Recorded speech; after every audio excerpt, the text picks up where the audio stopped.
Hey guys, and welcome to World of Warships with Voulez-Vous. In today's replay I want to show you how I play my Atlanta. But as usual I don't want to just show you an interesting game, I want to teach you something as well. And this time I want to teach you about how to use the right mouse button when you want to fire. So guys, as you can see, the first thing I do when I start this match is to get into scope and check out every one of the ships that are visible to me and look for the ranked battles progression flag, the Jolly Roger or the blue one. I use this as an indication of the possible strength of my team. And I don't spot any, so I just decide to move down on C, and I use the F3 key pointing at C to mark it as my target, and I request support from the rest of the fleet that is close to me. And keep on moving straight south, and now I'm kinda starting to figure out where I want to put myself in reference to cover, because I want to use those islands as cover. Most of the times the high shell arc the Atlanta has allows you to shoot from behind islands, and these here, they're just perfect height for this.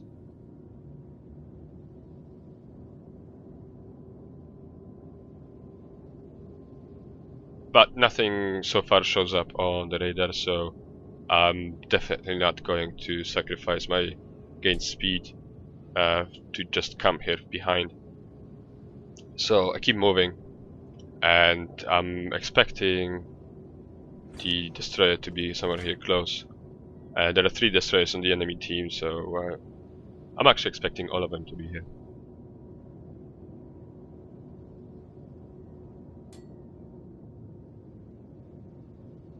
So, enemy Furutaka shows up, and straight after that the Cleveland. So I keep switching targets, I'm just prioritizing the most important ones.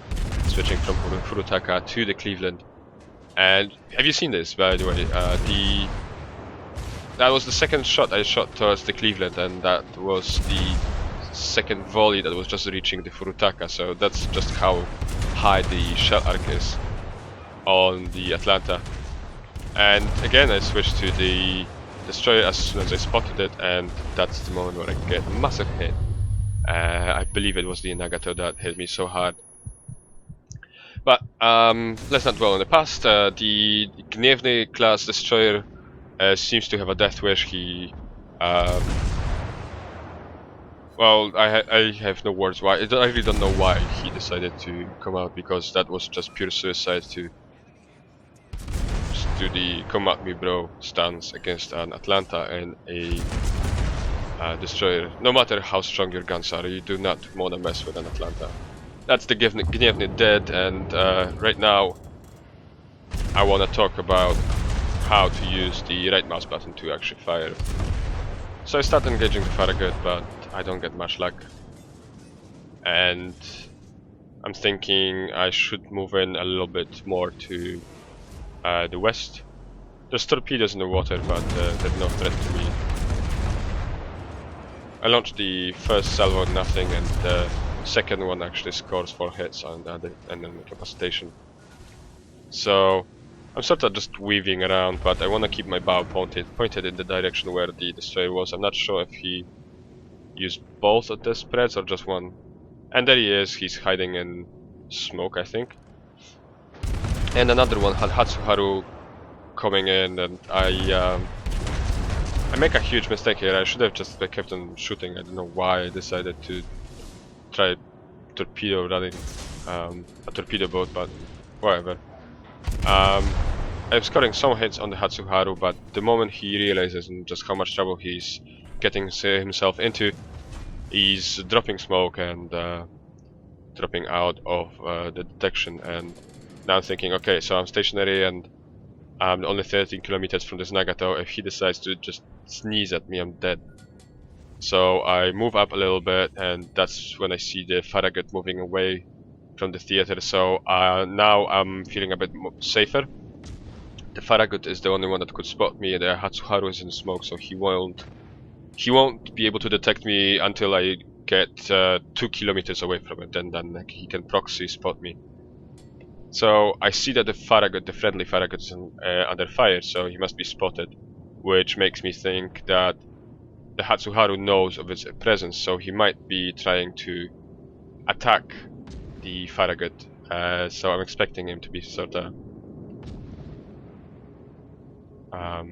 the right side of the smoke, preparing to launch. And there he is. So just check this out. This is Atlanta at its best.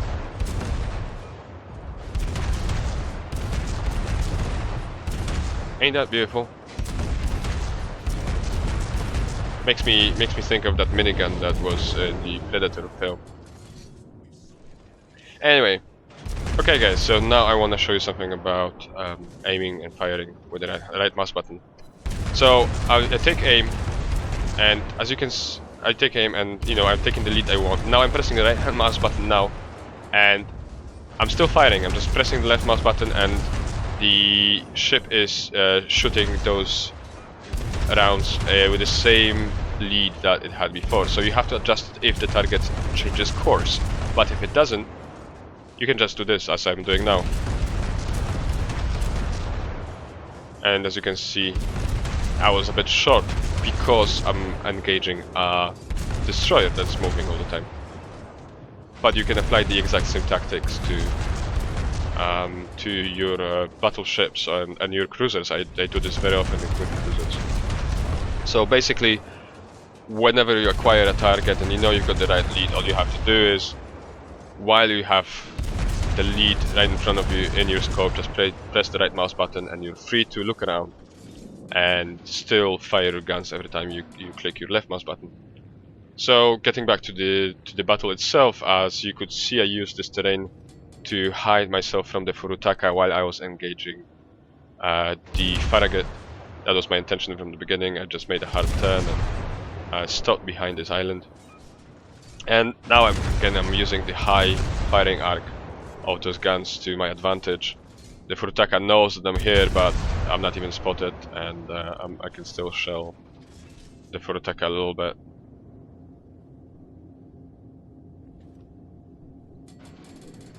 So it looks like the battle is almost won now. We have a huge point advantage. There's only 4 enemy ships left.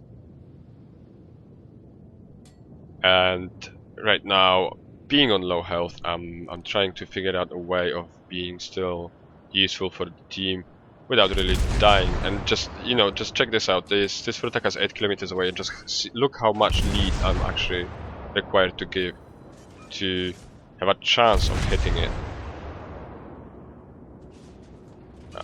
The Atlanta, I'm a big fan of the Atlanta. I really like this ship, but it's got its very own style of sailing it. So you need to, if you buy the Atlanta, you need to approach it with open mind. And just check this out. I'm using the right mouse button right now. I'm pressing it, and I'm firing away. And the Furutaka is still getting hits. Just check this out. 11 hits, 12, 13, 14. And that's it, you know, that was me just holding the right mouse button. I was free to look around and navigate, you know, especially in this area of this map. You know, if you're in a cruiser, you can get stuck on those islands quite easily.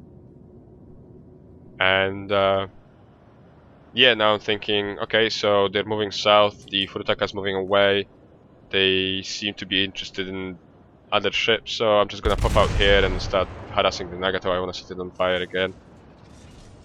I don't really get that much luck with actually setting it on fire, but that is my primary source of damage dealt when it comes to my stats, because you know, you don't really do that much damage with these guns unless you bump into a destroyer or a brand new, or a fresh cruiser that hasn't had any fire damage yet. So yeah, so I'm trying to set it on fire, but I'm being smart about it. I'm just, you know, showing a minimal profile to the Nagato, because again, if he decided to do anything in my direction, I would probably die just out of shock. So again, just check out the lead right now required. It's just huge. The Furutaka must be going at full speed, and I need to zoom out to be able to acquire it really, and you know that kind of misses the whole point of shooting, you know, aiming, because that would be a complete lottery. And so yeah, so the Furutaka gets away with it, and that's the battle over.